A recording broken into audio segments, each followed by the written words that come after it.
Assalamualaikum warahmatullahi wabarakatuh. Hai para pencinta catur dan para catur mania, selamat datang kembali di Legenda Catur Dunia. Sore ini kita tidak lanjutkan game Armageddonnya Allery Safirosa versus Magnus Carlsen yang berakhir remis tadi malam. Tapi kita akan lihat game dari Ariantari versus Richard Rapport yang tidak kalah seru dan menariknya kawan, terutama pada permainan endgame-nya. Kita langsung saja ke atas papan. Tapi sebelum itu kita coba lihat bandingkan profil kedua pemain. Richard Rapport berkebangsaan Hungaria, menempati ranking ke-13 dunia, elo standarnya 2760, elo rapid 2750 dan elo blitz 2754. Sedangkan Ariantari kawan menempati posisi ranking ke-109. Cukup jauh perbedaannya kawan.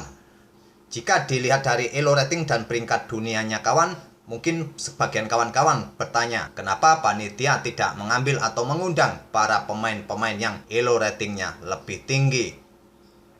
Jawabannya cukup simpel kawan, karena Ariantari merupakan pecatur asal Norwegia. Jadi harap maklum saja panitia mengundang pecatur tuan rumah itu sendiri. Seperti yang kalian lihat, Ariantari elo standarnya 2642, elo rapid 2531 dan elo blitznya 2656. Dan kita sekarang ke atas papan.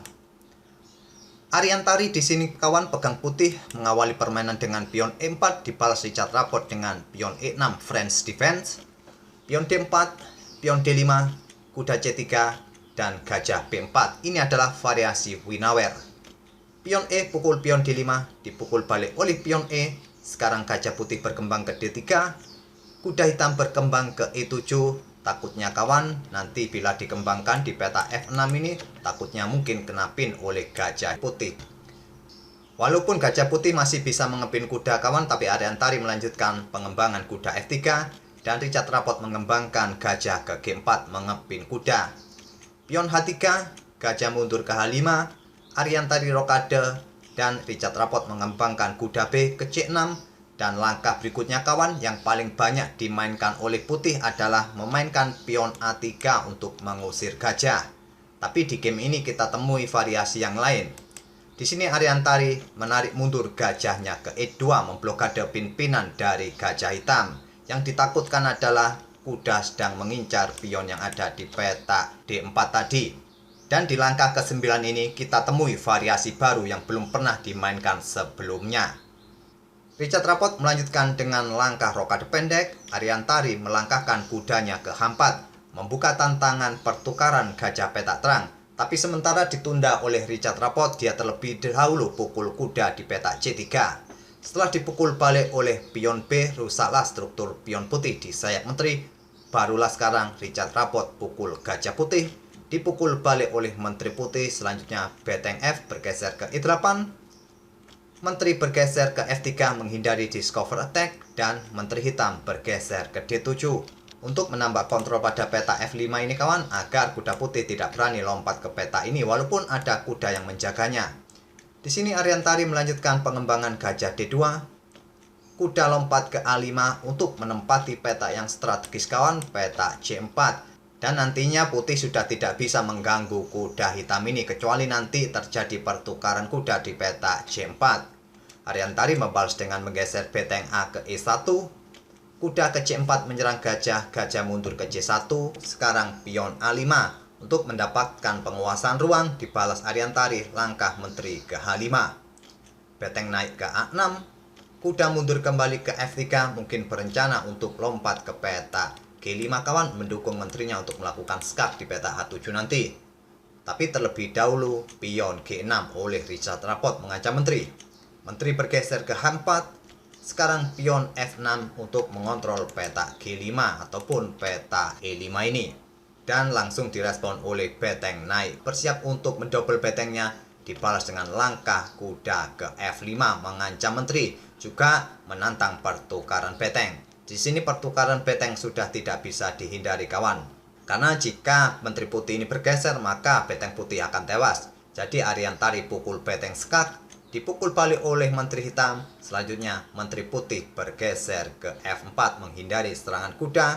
Dan menteri hitam kembali ke D7. Dan Ariantari menggeser betengnya ke E1. Sekarang pion G5 mengancam menteri. menteri bergeser ke G4 mengepin kuda. Di sini beteng bergeser ke E6 menantang pertukaran beteng.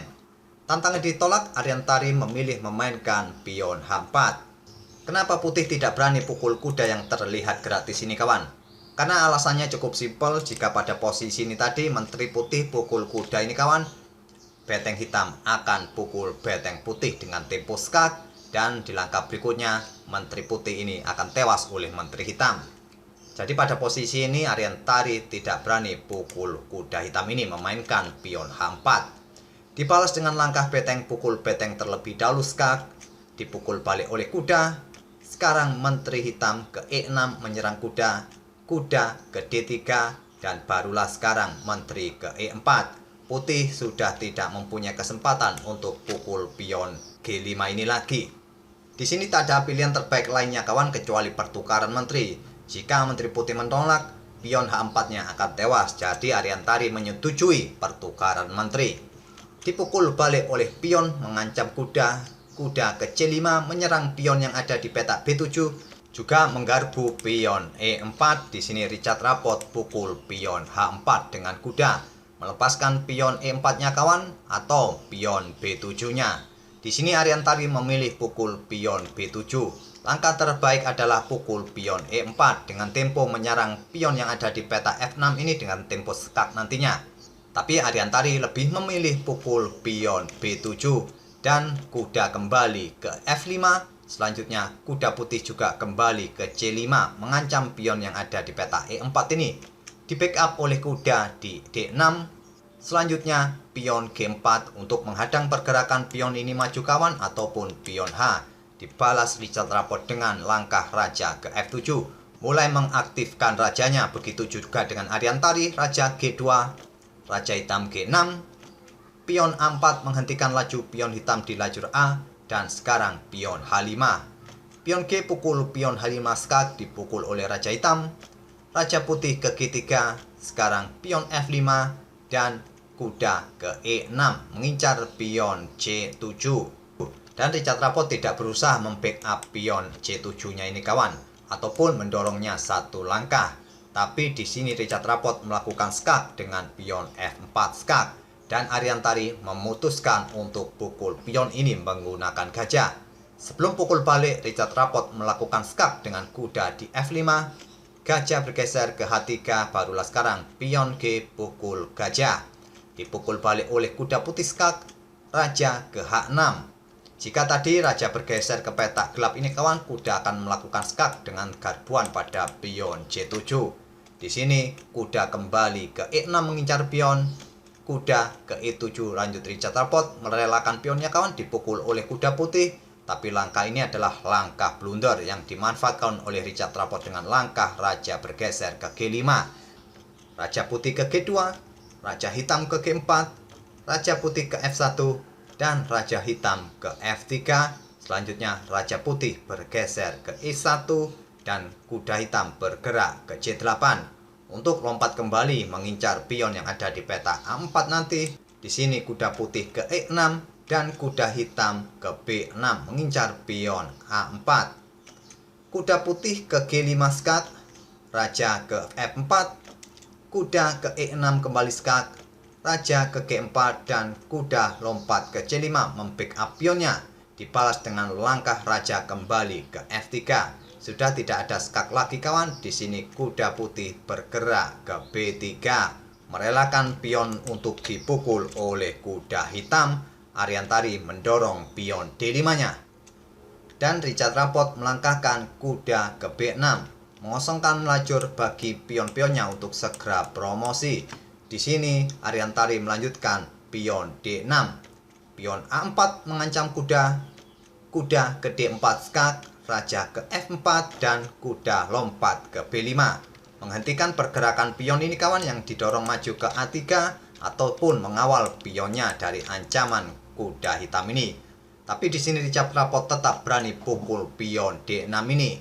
Dipukul balik oleh kuda putih, sekarang pion A3. Di sini Ariantari menyerah di langkah ke-55. Sudah tidak bisa lagi kawan, kuda putih mengejar pion hitam ini untuk promosi menteri. Itulah kawan permainan antara Ariantari versus Richard Rapport pada game pertama mereka di Norway Chess. Dengan kemenangan ini, Richard Rapport mendapatkan 3 poin. Sekali lagi kawan, jika pemain menang dalam permainan klasik, poinnya adalah 3, yang kalah mendapatkan 0. Sedangkan kalau menang di permainan Armageddon, yang menang mendapatkan poin 1,5, yang kalah mendapatkan 1 poin. Semoga permainan mereka berdua tadi kawan bisa menghibur kawan-kawan di sore ini. Kita akan lanjut lagi kawan besok untuk mengulas partai-partai di turnamen Norway Chess ini. Kita akan bertemu di video-video berikutnya. Terima kasih. Wassalamualaikum warahmatullahi wabarakatuh.